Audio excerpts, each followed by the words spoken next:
Is big pharma interested in your health or profit? What are they most interested in? Now, for a corporation, obviously corporations are interested in profit. That's what their job is. A corporation's profit is to provide a value to the consumer, a product or a service that creates value and then relays it to a consumer that the consumer is willing to pay for. And then the corporation is there to produce profit, produce revenue and expenses, and hopefully at the end of the day, create a profit so the business can sustain itself, the corporation can sustain itself, and then reinvest that, pay out shareholders, pay out its employees, pay out the owner, etc. That is the purpose, right? Really capitalism 101. But where it's interesting though is we talk about healthcare, right? We start getting into trust in organizations, trust in sectors of society. We talked about the bubble effect here a lot, where the population doesn't trust anything, even the military, police, fire, those things waning in trust. And military, we just talked about this the other day, the draft starting to be implemented again in a limited fashion because the trust in the military, the appetite for the military going down the tubes for many good reasons. Someone that has felt guilty my entire life for not being in the military. One of my most prideful moments and things I'm most proud of is I played for the United States of America. I played for my country. I played hockey, donned the sweater for multiple years as in my late teens. And I did that very proudly. And hockey was my thing. That was my service to a degree, and going and putting America's best foot forward in the sports world. And then I grew up and realized it's just a game and I need to go do other things with my life. And that was an amazing part of my life. However, again, not to get off in a tangent, but the trust that people have or don't have, the lack thereof trust in many sectors of society is an alarming thing. And that's what's more important here. Russell Brand had a poll, a very scientific poll, right? Some of the most fascinating polls, I think, are influencers or people with huge followings, and they put the polls on Twitter or they put polls on YouTube, and they get massive data, right? Now, generally people that follow that person they're going to be, somewhat biased, right? It's going to be somewhat of a biased poll in a way because they're following that type of person, and so the poll is going to be somewhat skewed in that direction. However, when you look at some of the polls, though, like the polls that aren't good are like if someone who's political says like, do you like Joe Biden or do you like Donald Trump? And of course those are going to be, you're not going to be able to take anything from those. However, when you have a poll with 170,000 votes, and 99% say they're in it for profit and 1% say they're in it for health. Number one, you got to wonder what in the world those people, the 1% are. But also, when you have these polls, sometimes you can get such great data from that and see where the sentiment of the population is. And this is what it's telling me. One, again, like we said, corporations, their job is profit. So that's great. But it really lends to the fact that people are not trusting institutions as much. And sometimes I'll take screenshots of these different polls here and there because they're so alarming in a way, and they're so weighted to one side that it really is fascinating. And it really gives you a cross-section of what is being thought of in society. So this is why this is so important. Scott Adams talks about this a lot. Nolan Bowerley talks about this a lot. Many people that I follow, that are mentors to me, that I learn from, watching people in society, whatever it might be, the psychology of what's happening is way more important than what is actually happening on the ground. Because there's, we had our political Bitcoin spaces today. BJ Dichter and I, who ran the Canadian Trucker Convoy, they were the mouthpiece for the convoy and the face, the figurehead of that movement. And it's an interesting time we're living in because it's all, we're getting into semantics, here and there of the Trump indictment and things like that. And these are diversion tactics, like I had to bring us back out a little bit, and BJ was doing it too, bring people back out of the sewer a little bit in a way, because these little things, like the nuances way down the rabbit hole, are what the people at the top who create distraction and polarization, division, and hate, they want you down those rabbit holes and distracted from what's really going on. Number one, they're distracting you from the money being broken. That's how they get away with all these things. The money is completely broken. The fiat legacy monetary system is how they control you, control me. It's how they control media. It's how they control propaganda. It's how they control our focus and our attention and our energy. And it keeps people on the rat wheel and not understanding what's going on, and then being too tired, just getting off, going to bed, doing it again the next day, and never focusing on what the real problem is and wondering why they can't get ahead. And then it creates more fear, division, and hate, because then they want to, people want to hate the other person because you're stealing from me and you're taking from the pie and I can't have my pie now, when it's all completely false. It's all complete bogus, theater. So the psychology of money, the psychology of politics, the psychology of what's going on in the world is way more important, because what we think, our perception of the world, is what's happening, right? We talk about the 6 higher faculties from Bob Proctor, right? Imagination, will, reason, perception, imagination, reason, and intuition. Sorry, I said one of those double, but that was 7. So that gave you the 6. But intuition, but our perception, our intuition is our gut. Perception is what we think of the world and what we see. That is what is truly going on in the world. Everyone's aggregated perceptions of the world is what makes up the world. That's how the world runs. But so many people have the perception that the greenback, the US dollar, is actual money, that it works. It works right now. Someday there'll be enough people, 3, 5, 10% of people, that wake up and say, that ain't money. It's just a piece of paper. It's an IOU. It's debt.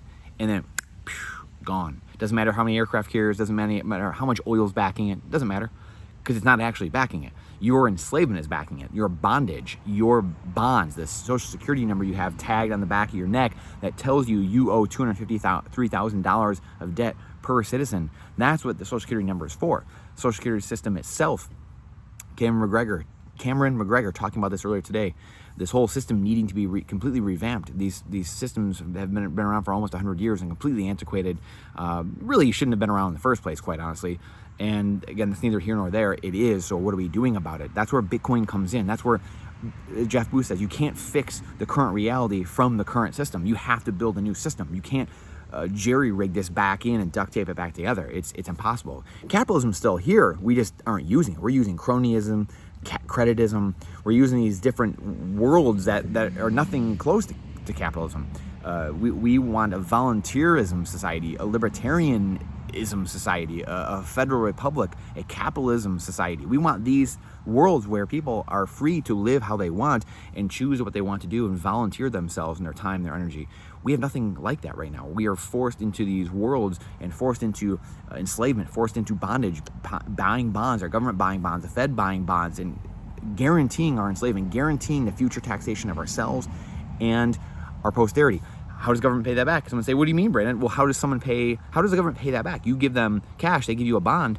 They don't make money. The government doesn't make goods or services. They can't make profit. So where are they going to get that money? When they are going to go get that $100 you gave them plus the 10% interest or whatever into $10, where are they getting the $110? They're taxing it. Or they're going to inflate the currency away, the stealth tax, and print more of it, use it, get to be the first to spend it, so they get the benefit, and then we all get to enjoy higher prices and a lower standard of living. That's the world that we're in. That's where we're living in. And it's this crumbling trust in society. It's the Dianne Feinsteins and Mitch McConnells, the Fettermans, the Joe Bidens, people freezing, like Cocaine Mitch freezing at the altar there. And these people that can't even walk, they can't even function, they can't think. It's Jerome Powell getting scammed. It's Christine Lagarde getting scammed by Zoom hackers, by people, Zooming them. They think they're real people, and they're like, well, yeah, I guess we could put a central bank in Ukraine. Like, what? I mean, these people can't even text properly. They're more worried about where the cocktail party is that night and what secret room they're gonna have the VIP clients in, if you know what I'm talking about, and where they're gonna do the backroom deal at. That's what they're concerned about. That's what the people at the top are concerned about. The bureaucrats, the politicians, the central bankers, the people at the top making this go around, this apparatus function.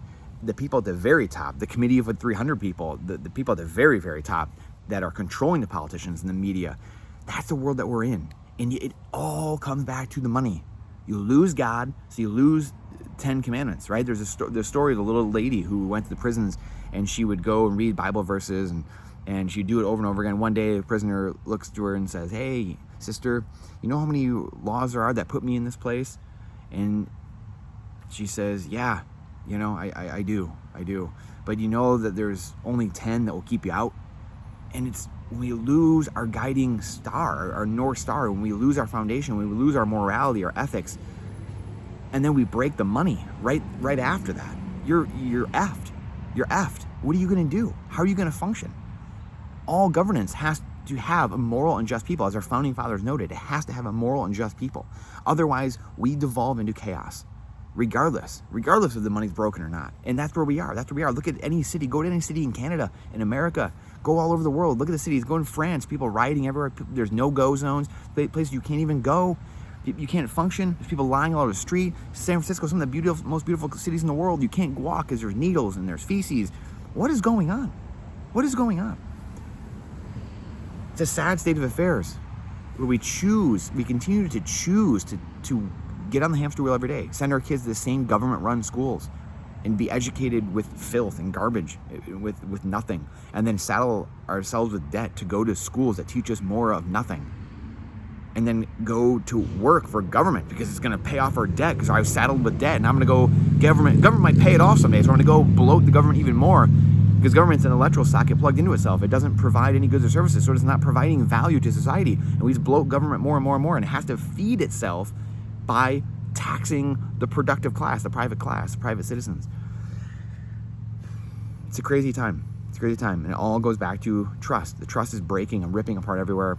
The younger people look at the politicians, look at the older generations, and they say, look, what have you given us? All the older generations, not just people in power now, but even the ones before that. And the older generations have broken the system. The younger generations, many of them are especially the millennials, are 20 and up now. 20, 25 and up? I mean, they need to get their heads out of the butt now too and fix the money and start fixing the money, which I believe will happen. It's the fourth turning. It's that generation that will fix the money, that will root out the problems, seeing the problems from the past, and then fix the money. That's how this starts changing. Getting back to homes, nuclear family, generational family, where people are living in your family is are the people that care the most about you. It doesn't matter. It doesn't matter what anyone says. It's ingrained inside you. It doesn't matter what experience anyone has. I've seen it through all different types of people. Your family is always the one that cares the most about you. And everyone can give anecdotal examples and things like that and straw man. That's not what we're looking for. We're looking for the numbers. We're looking for what is optimal. And that's where people are going to get back to, because we're going to get back to fixing the money and fixing ourselves, and then money will come very closely after that. I'd be fascinated to see what your thoughts are, and just the crumbling of the system, the crumbling of the politicians, the leaders, and the institutions that are all around us that are crumbling everywhere. Social Security, Medicare, Medicaid, government, three-letter agencies, the military, police, everything everywhere crumbling. Infrastructure crumbling everywhere. Because we go send out, we're going to throw more cash at the problem, and then it seemingly just goes who knows where. It goes to Burisma, it goes to Hunter's pocket, it goes to Hunter's art.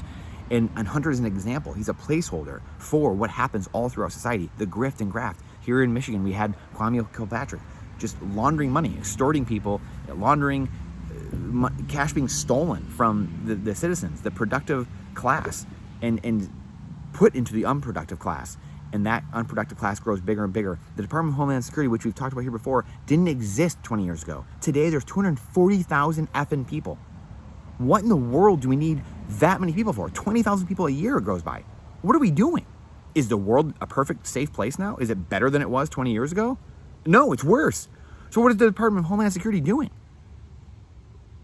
What is it doing that's cleaning up America, the streets of America, or making us safer? It's not. It's worse. I could keep going on a tangent, but I appreciate you coming to my TED Talk. Please share this out, because the algorithm hates truth.